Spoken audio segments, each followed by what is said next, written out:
प्रमुख कार्यक्रम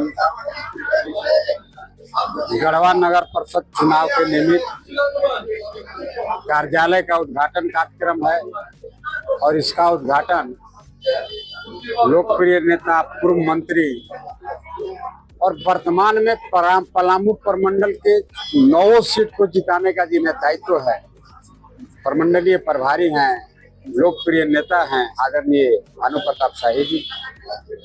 कार्यक्रम में उपस्थित हैं हम लोग के लोकप्रिय प्रत्याशी रहे और खास करके नेताजी जायसवाल को लोग पूरे शहर में नेताजी जायसवाल के रूप में ही जानते हैं, जिनका काम आज भी अमिट छाप छोड़कर चला गया। अभी गढ़देवी मैया का कार्यक्रम आपने देखा होगा। गढ़वा का छठ हमें लगता है कि झारखंड बिहार में सबसे ज्यादा पॉपुलर छठ का आयोजन होता है। उसके जनक अगर कोई हैं तो आदरणीय नेता जायसवाल जी, जो हमारे लोकप्रिय प्रत्याशी कंचन जायसवाल जी के पति हुए। इस कार्यक्रम में हम लोग के बीच उपस्थित हैं पूर्व सांसद आदरणीय घूरन राम जी, हम लोग के बीच उपस्थित हैं और गढ़वा जिला के जिला अध्यक्ष जो काफी कर्मठ हैं आदरणीय उदय कुशवाहा जी हम लोग के बीच में उपस्थित हैं। हम लोग के बीच उपस्थित हैं भारतीय जनता पार्टी के वरिष्ठ नेता आदरणीय अरविंद जी हैं, आदरणीय पूर्व जिला अध्यक्ष ओम प्रकाश केसरी जी हैं और प्रदेश कार्य समिति सदस्य और लातेहार के सांगठनिक प्रभारी आदरणीय मुकेश निरंजन सिन्हा जी हैं। उधर पूर्व के प्रदेश अध्यक्ष रहे युवा मोर्चा के आदरणीय विनय चौबे जी हैं। उपस्थित भारतीय जनता पार्टी के दहाड़ने वाले नेता वहां देखिए बबलू पटवा जी हैं। जब से यहाँ पर वैश्य समाज का संगठन बना है तब से ये अध्यक्ष ही हैं और एकदम परमानेंट इनका दायित्व अध्यक्ष के रूप में है और उस भूमिका का निर्वहन भी करते हैं। और उपस्थित जो आज इस कार्यक्रम के इस कार्यालय के उद्घाटन में जो माताएं बहने आए हैं, उधर उमेश कश्यप जी हैं जो काफी मनोयोग से चुनाव को अधिक से अधिक मतों से कैसे जीता जाए उसमें लगे हुए हैं। और आप सभी पत्रकार बंधु सबका अभिनंदन करते हैं और आपसे एक आग्रह भी करते हैं कि पत्रकार भी चौथे स्तंभ होते हैं। पत्रकार को भी जज करके सही में जो नगर पंचायत के लिए फिट कैंडिडेट है, सुटेबल कैंडिडेट है, वो है बहन भगिनी है कंचन जायसवाल जी। उनको आप लोग भी सहयोग करिए। और नहीं तो अभी हम देख रहे हैं शहर में कई लोग उसको क्या बोलते हैं, जिसे बरसाती मेढक की तरह टकराते चल रहे। एक बयान देख रहे थे हम अलख पांडे जी का। पहले तो गुमराह करते हैं लोगों को कि हम भी भाजपा के ही प्रत्याशी हैं, जबकि आप सभी पत्रकार बंधुओं के माध्यम से मैं पूरे नगर पंचायत की जनता से विनय निवेदन करता हूं कि भारतीय जनता पार्टी के एकमात्र समर्थित उम्मीदवार हैं कंचन जायसवाल।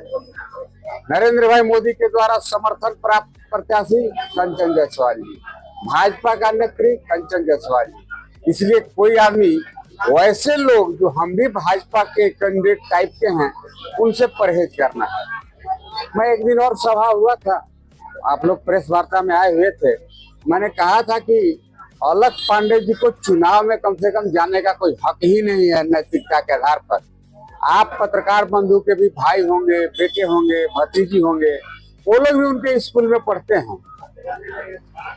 मैंने इतना बच्चों का दोहन, गार्जियन का इतना दोहन, री एडमिशन के नाम पर 10 रुपया की किताब 40 रुपया में बेच करके, कोरोना काल में आप देखते होंगे बस नहीं चला फिर भी बस के नाम पर पैसा लेना, करोड़ों करोड़ रुपया गढ़वा के गार्जियन अभिभावक के माध्यम से बच्चों के पढ़ाने के नाम पर उन्होंने शोषण और दोहन करने का काम किया है। तो सर्वप्रथम तो हम गढ़वा के एक एक जन जो यहाँ के नागरिक हैं उन सब से विनय निवेदन करता हूँ कि अलख पांडे जैसे भ्रष्ट लोग जिन्होंने शिक्षा का रोजगार चलाया है, अब कहते हैं कि शिक्षा स्कूल नहीं खोलेंगे तो दारू भट्टी खोलेंगे। हाँ, तुम्हारे जैसे भ्रष्ट लोग शिक्षा विभाग में अगर दारू भट्टी टाइप का प्रॉफिट करोगे तो कहीं ना कहीं इसका खामियाजा पढ़ने वाले बच्चे, उनके अभिभावक पर पड़ता है। तो मैं तो आप सभी के माध्यम से यही विनती करना चाहता हूँ, एक एक अभिभावक अगर अलख पांडे किसी टोला में चले जाते हैं, किसी गांव में, किसी वार्ड में चले जाते हैं, तो सबसे पहले हमें लगता है कि जितने बच्चे पढ़ रहे हैं उनका 1-1 लाख रुपया उनके द्वारा शोषण किया गया। वह पैसा क्या है? वो बच्चे के खून चूसने के बराबर है। पहले लोग गुरुकुल कांगड़ी जाते थे। शिक्षा दान होता है, शिक्षा का व्यवसाय नहीं होता है।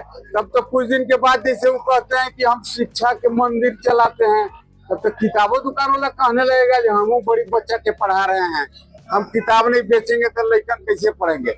मैं इतना ज्यादा इसलिए कहना पड़ रहा है, लोगों को दिग्भ्रमित करते हैं। और आप पत्रकार बंधु देखिए, आप लोग चौथे स्तंभ हैं, आप लोग के भी बाल बच्चे भतीजा अगर उनके स्कूल में पढ़ते होंगे, तो आप देखिएगा 9वां क्लास से 10वां क्लास में गए तो रीएडमिशन तब होता है जब दूसरे स्कूल से दूसरे स्कूल में आपका स्थानांतरण होगा। लेकिन नहीं, 9वां से 10वां में गए, रीएडमिशन के नाम पर पैसा अलग जी जैसे लूट लेते हैं। आज देखते होंगे करोड़ों करोड़ रुपया का अवैध उनके द्वारा धन उपार्जन किया गया है। इस चुनाव में हमें बदला लेने का एक अवसर है। जिन्होंने बच्चों का खून चूसने का काम किया, अभिभावक के खून चूसने का काम किया, उनको वोट देना मतलब महापाप के समान है। इसलिए मैं तो यही विनती करूंगा कि आप लोग भी जरूर उनसे इस बात का प्रस्ताव रखिए कि भाई शिक्षा दान करना चाहिए, शिक्षा बेचना नहीं चाहिए। सिमिलरली आप देखिएगा, वो भारी क्रिमिनल आजकल घूमल चल रहा है गढ़वा में, नाम है मिथिलेश ठाकुर। इतना आदमी के पीटा है, उसका कोई सीमा नहीं है।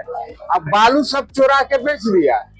जल जीवन मिशन का 5200 करोड़ रुपया खा के पगुरा रहा है। अब वो जब कहता है जो हम भी ईमानदार हैं, सत्येंद्र तिवारी तो झूठ बोलते हैं, आपके माध्यम से उनको चुनौती देते हैं। बोलिएगा, जब विधायक जी बोले हैं कि 5 वो झूठ बता दो जो सत्येंद्र तिवारी अपने पूरे जीवन में बोला हो, मैं राजनीति से सीधा संन्यास लूंगा। ये सत्येंद्र तिवारी नाम के अनुरूप हमेशा सच ही बोलेगा। आप हमको घूस दे करके भी झूठ बोलवाना चाहेंगे, हम झूठ नहीं बोलते हैं। हम तो अभी भी कह रहे हैं कि भाई अभी जो यहाँ पर घूमे चल रहे हैं, शहर की सरकार बनाएंगे, जेएमएम समर्थित लोगों को जिताएंगे, क्यों?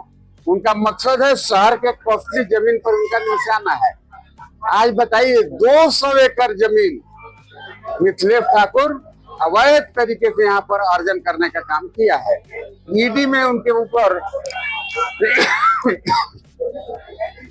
5200 करोड़ रुपया घोटाला का आरोप लगा हुआ है। और वो कहते चलते हैं कि हम सोच बोलते हैं। बहुत रे सोच, माने इसको हम कह रहे हैं कि गढ़वा के अस्मत के साथ इसने खिलवाड़ करने का काम किया, गढ़वा को इन्होंने बर्बाद करने का काम किया है।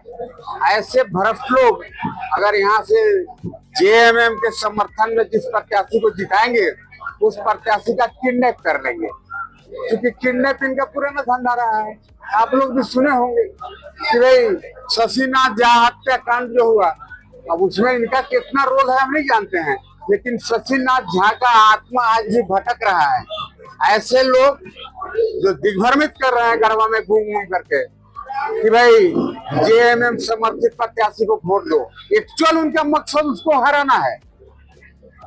जिस प्रत्याशी को समर्थन दे रहे हैं, एक्चुअली उनका मकसद हराना है।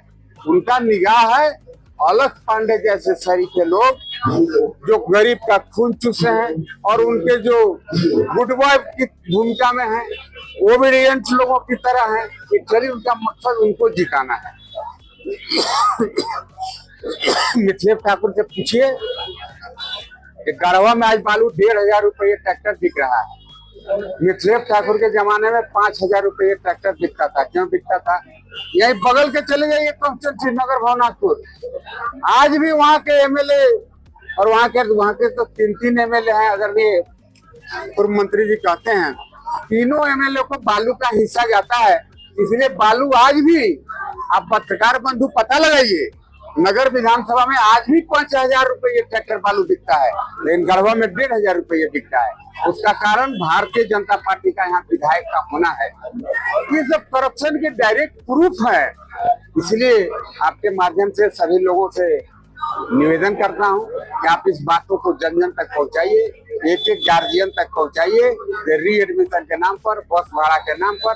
अरे जो आदमी मास्टर का पैसा खा जाता हो, जबकि गुरु गोविंद दोनों खड़े काकू लागो पाए, यहाँ गुरु का ओहदा गोविंद से ऊपर है, वैसे गुरु को जो प्रत्याशी बने हुए हैं, भाजपा टाइप के हैं, जो बोलते हैं 60,000 रुपया प्रिंसिपल को, 50,000 रुपया टीचर को सैलरी देते हैं और उससे बाद में 30,000 रुपया कैश में वापस लेते हैं।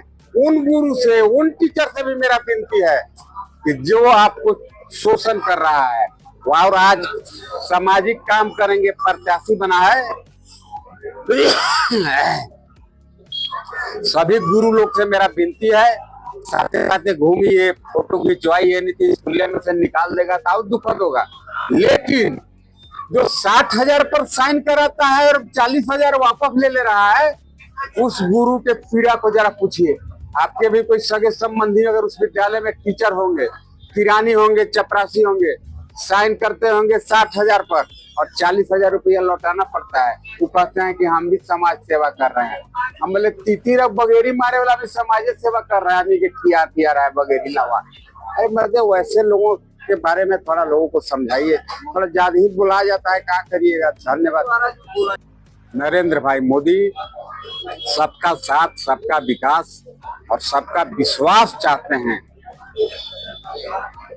तो आप बताइए, आपने देखा होगा मुस्लिम महिला के पीड़ा को उन्होंने कितना संजीदगी से लिया और लोकसभा में बिल पास कर दिया जो 3 तलाक इशू था। आपको पता है, कल तक मुस्लिम महिलाएं जो अपने पति से डरे रहती थी, सह में रहती थी कि कहीं 3 तलाक कह दिया तो मैया जा घर है बासन माजा अपन गाँव में। इतना अच्छा कानून बना करके जिन्होंने मैया को, मुस्लिम महिला को सम्मान देने का काम किया, आप कैसे कह सकते हैं कि हम हिंदू मुस्लिम कर रहे हैं। इसलिए सब देखिए, हारने वाला प्रत्याशी, लावा तितिर बगेरी मारने वाला प्रत्याशी से पूछा भगवान जब तुम क्या करके आया, तो बोला कि मैं लोगों को खिला पिला करके बहुत उनका मन को शांत करके आया। कोई स्कूल चला करके लवे तितिर मारने का एक फल है। हम तो चाहते हैं कि आप लोग भी जरूर इस बात को अधिक से जन जन तक पहुंचाइए। ये आप लोग भी जानते होंगे कि जो आदमी गुरु का शोषण कर सकता है, शिक्षक का शोषण कर सकता है, मैं वैसे सभी शिक्षक से भी निवेदन दोबारा करता हूं आपके माध्यम से कि ये सही वक्त है, उनको चुनाव में धूल चटाइए ताकि गुरु का पैसा खाने वाला का जो पाप है वह पाप उन्हें लगे और कुछ एहसास हो।